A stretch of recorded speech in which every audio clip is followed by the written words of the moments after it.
2012 is a big year for Timor-Leste.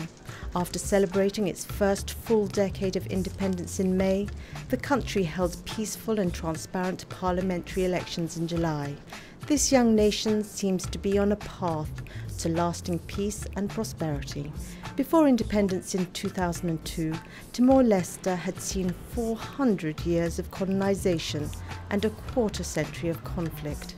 Starting in late 1999, the IMF has provided a significant amount of technical assistance as part of international efforts to reconstruct Timor-Leste's economy. Since it began exploiting its vast reserves of oil and gas in the Timor Sea just a few years ago, Timor-Leste has seen its revenue grow steadily, yet it remains the poorest country in Asia.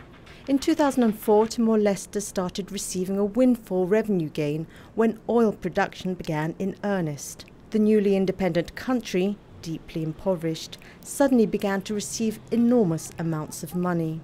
The country needed to find a way to quickly put in place a system for managing its petroleum revenue. With technical assistance from the IMF, it set up a sovereign wealth fund so that over time, ordinary people in Timor-Leste could reap the benefits. It's petroleum revenues that's actually driving the development activities in the country.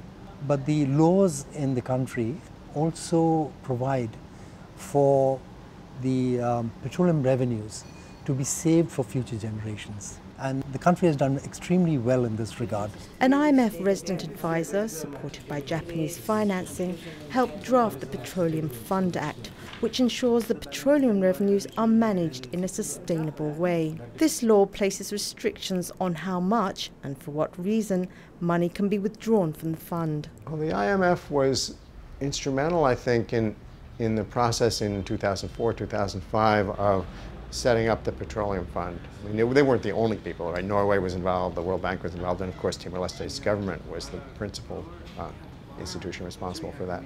And I think the country is very fortunate to have a petroleum fund. But establishing the petroleum fund alone was not enough. The Timorese people wanted to make sure the funds were managed with a high degree of transparency and accountability.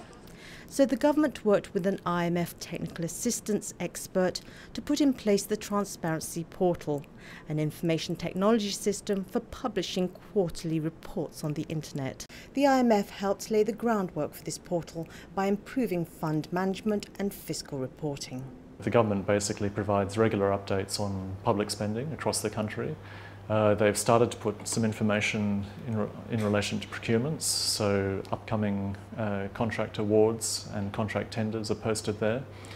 I mean, I think that it's potentially a very useful resource for Parliament and for the Timorese public to actually track what's happening with government expenditure. We thought, well, if we are as transparent as possible, then everybody will know where the money is going, who is actually getting that money, and is he or she doing what she is supposed to do with that money. One can either approach corruption reduction from an investigatory and a punitive angle, or one can actually tackle the issue up front and put in place the foundations to actually strengthen financial management systems and reduce the scope for corruption. And I think that a lot of the work that the IMF in the Treasury, in the Ministry of Finance has been doing has actually been contributing to strengthening financial management systems both in the Ministry of Finance and across government. But while nearly everyone in this fledgling democracy can agree that transparency in public spending is a good thing, there's much debate on just how the country's nest egg should be spent. There was a school of thought that you should put more emphasis on the savings for the future. But there was another school of thought that said, wait, there is no future if you don't invest now.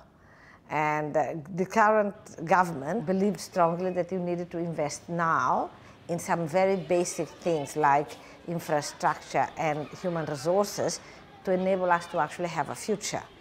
The development challenges in Timor really are enormous. There's a season which they call the hungry season. For 2 or 3 months of every year, a lot of people across the country in the rural areas go without food.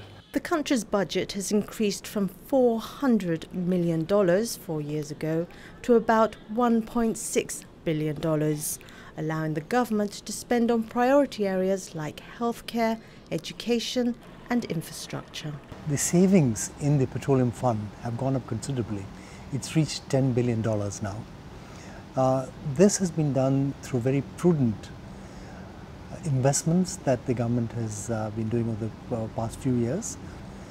This is important, keeping in mind that the oil revenues of Timor-Leste are finite.